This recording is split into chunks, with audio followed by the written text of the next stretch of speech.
विद्यार्थी मित्रांनो, आज आपण पाहणार आहोत इयत्ता 7वी भूगोल वार्षिक परीक्षेसाठी असणारे सर्व महत्त्वाचे प्रश्न। पाठ क्रमांक 7 मृदा या पाठातील महत्त्वाचे ऑब्जेक्टिव्ह प्रश्न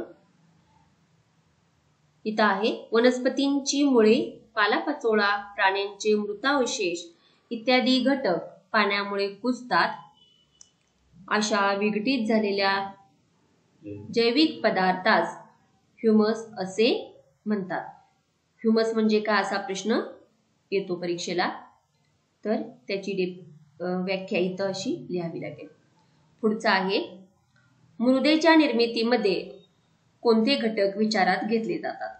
तर बघा, मूळ खडक, प्रादेशिक हवामान, जैविक घटक, जमिनीचा उतार व कालावधी हे घटक विचारात घेतले जातात।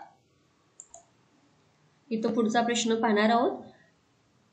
महाराष्ट्रातील दख्खनच्या पठारावर बेसाल्ट या मूळ खडकाचे विदारण होऊन काळी मृदा तयार होते, तर या काळी मृदेलाच काय म्हटलं जातं, तर रेगूर मृदा असे म्हणतात।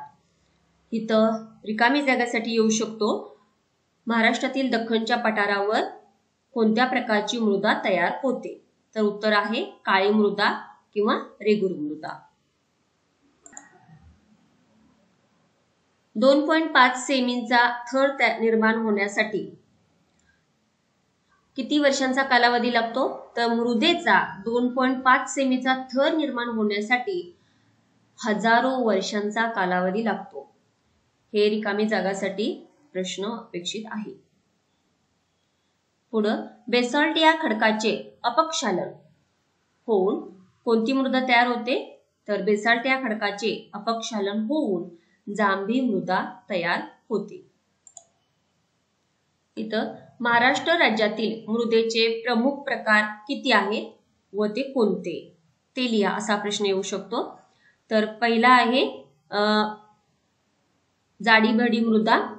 सुमारे 5 प्रमुख प्रकार करता येतात। तर पहिला आहे जाडी भरडी मृदा, दुसरा आहे काळी मृदा, तिसरा आहे जांभी मृदा, चौथा आहे किनारपट्टीवरील गाळाची मृदा आणि 5वा प्रकार आहे पिवळसर तपकिरी मृदा।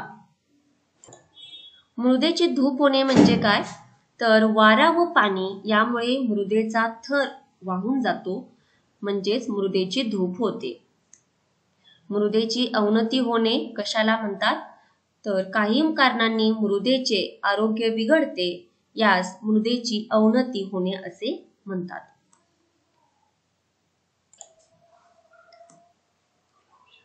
पिकांना जागतिक भौगोलिक मानांकन दिले जाते। तर उदाहरणार्थ सिंधुदुर्ग जिल्ह्यातील हापूस आंबा, बीड जिल्ह्यातील सीताफळ, नागपूरची संत्री या पिकांना जागतिक भौगोलिक मानांकन दिलेले आहे। आता ऑब्जेक्टिव्ह पाहणार आहोत। पाठ क्रमांक 8 ऋतू निर्मिती भाग 2 या पाठातील। यामध्ये पहिला प्रश्न आहे बघा, दक्षिणायन कुठूनपासून कधीपर्यंत मानलं जातं। सूर्य उगवण्याचे स्थान 21 जून ते 22 डिसेंबर या कालावधीत अधिकाधिक दक्षिणेकडे सरकते, हा काळ दक्षिणायन मानला जातो। दक्षिणायन कोणता काळ, 21 जून ते 22 डिसेंबर। या उलट उत्तरायण 22 डिसेंबर ते 21 जून या कालावधीत उत्तरायण होते। हा प्रश्न 1 मार्काला येऊ शकतो। पुढील प्रश्न आहे, पृथ्वीवरून पाहताना आपल्याला सूर्य फिरल्यासारखा दिसतो, म्हणून सूर्याच्या या भ्रमणाला भासमान भ्रमण असे म्हणतात।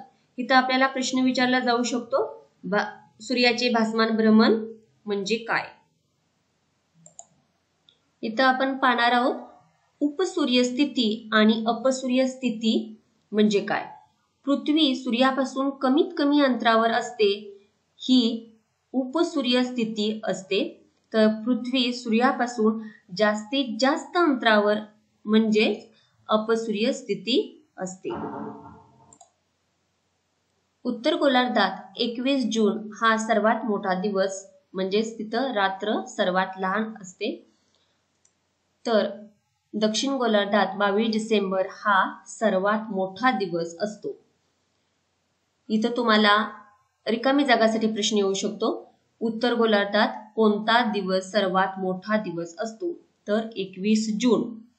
आणि दक्षिण गोलार्धात 22 डिसेंबर हा सर्वात मोठा दिवस असतो. आता आपण पाहणार आहोत पाठ क्रमांक 9 कृषी या पाठातील महत्त्वाचे ऑब्जेक्टिव्ह. इथं कुक्कुटपालन. कृषी व्यवसायात जगात सर्वत्र कोंबडी वा या वर्गातील पक्ष्यांचे पालन कमी अधिक प्रमाणावर आढळते. कुक्कुटपालनमध्ये जगात सर्वत्र कोंबडी वा या वर्गातील पक्ष्यांचे पालन. पुढे आहे रेशीम शेती. रेशीम किड्यांच्या कोशांपासून रेशीम धागे मिळवले जातात. त्यापासून मुलायम रेशीम वस्त्र निर्मिती करता येते, म्हणजेच रेशीम शेती केली जाते. इथं तुम्हाला हे शेतीचे प्रकार, त्याची कृती पत्रिका लक्षात ठेवावी लागेल. महत्त्वाचे शेतीचे प्रकार 2 आहेत. निर्वाह शेती, व्यापारी शेती. निर्वाह शेतीमध्ये पुन्हा 2 प्रकार, स्थलांतरित शेती व सखोल शेती. आणि व्यापारी शेतीमध्ये प्रमुख 4 प्रकार, विस्तृत शेती, मळ्याची शेती, मंडई बागायती शेती, फलोद्यान शेती. हा प्रश्न कृतीपत्रिका सोडवा यासाठी 2 मार्काला येऊ शकतो. इथं मळ्याच्या शेतीबद्दल थोडक्यात माहिती लिहा असा प्रश्न आला तर शेतीचे क्षेत्र 40 हेक्टर किंवा अधिक असते. पुढं यंत्रांचा वापर फारसा करता येत नाही. आणि उदाहरण द्यायचे झाले तर चहा, रबर, कॉफी आणि नारळ. विस्तृत शेतीबद्दल सांगायचे तर शेताचे क्षेत्र हे 200 हेक्टर किंवा त्याच्यापेक्षा अधिक असते. शेती प्रामुख्याने यंत्रांच्या सहाय्याने केली जाते. उदाहरणार्थ गहू किंवा मका. इथं फुलशेतीतील प्रमुख उत्पादने लिहा असा प्रश्न आला तर त्यामध्ये फुलशेतीतील प्रमुख उत्पादने म्हणजे लिली, जरबेरा, ट्युलिप, डेलिया, शेवंती, झेंडू, निशिगंध इत्यादी फुले. दुसरा आहे फळशेती. फळशेतीमध्ये आंबा, सीताफळ, द्राक्ष, केळी, डाळिंब, ड्रॅगन फ्रूट, चेरी, संत्री, रासबेरी, स्ट्रॉबेरी, मलबेरी इत्यादी देशी विदेशी फळांचे उत्पादन फळशेतीमध्ये घेण्यात येते. याच्यामधील एक 5-6 फळांची नावे लक्षात ठेवा. इथं हा प्रश्न तुम्हाला रिकामी जागेसाठी येऊ शकतो बघा. इटली हा देश, फ्रान्स व इटली हे देश फळे व फुलांच्या शेतीसाठी प्रसिद्ध आहेत. तर रिकामी जागासाठी आपल्याला येईल डॅश डॅश हे देश फळे व फुलांच्या शेतीसाठी प्रसिद्ध आहेत. तर याचे उत्तर आहे फ्रान्स व इटली.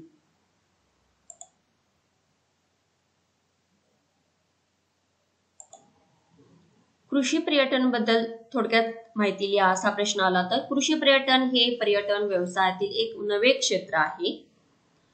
इतर रिकामी जागासाठी प्रश्न येऊ शकतो. डॅश डॅश हे पर्यटन व्यवसायातील एक नवे क्षेत्र आहे. तर कृषी पर्यटन. पुढे आहे कृषी प्रधान देशामध्ये ग्रामीण भागातील संस्कृती, चालीरीती व जीवन यांचा उपयोग कृषी पर्यटनासाठी करून घेतला जातो. पुढे शेतकरी त्याचे घर, आहार विहार, शेती, परिसर या सर्वांचे कुतूहल व नाविन्य शहरातील लोकांना असते. ते पाहण्यासाठी अनेक जण ग्रामीण भागात जातात. ही थोडक्यात माहिती आपल्याला कृषी पर्यटन मध्ये लिहिता येईल. आता आपण पाहणार आहोत पाठ क्रमांक 10 मानवी वस्ती या पाठातील महत्त्वाचे ऑब्जेक्टिव्ह. विखुरलेल्या वस्त्या. विखुरलेल्या वस्त्याबद्दल थोडक्यात माहिती लिहायची झाली तर या वस्त्यांची लोकसंख्या ही मर्यादित असते. या वस्त्यामध्ये पुरेशा सोयी सुविधा, सेवा उपलब्ध नसतात. तसेच ते प्रदूषणमुक्त असतात. हा प्रश्न तुम्हाला रिकामी जागासाठी सुद्धा येऊ शकतो. डॅश डॅश या वस्त्यांची लोकसंख्या मर्यादित असते. तर याचे उत्तर आहे विखुरलेल्या वस्त्या. इथं आपण पाहणार आहोत केंद्रित वस्त्यांच्या बद्दल माहिती. केंद्रित वस्त्याबद्दल सांगायचं झालं तर वस्तीमधील घरे जवळजवळ असतात. वस्तीमध्ये सामाजिक सेवा उपलब्ध असतात. वस्त्यांना स्थल व कालसापेक्ष वितरणामुळे विशिष्ट आकार प्राप्त होतो. या वस्तीतील जुन्या परिसरात रस्ते अरुंद असतात.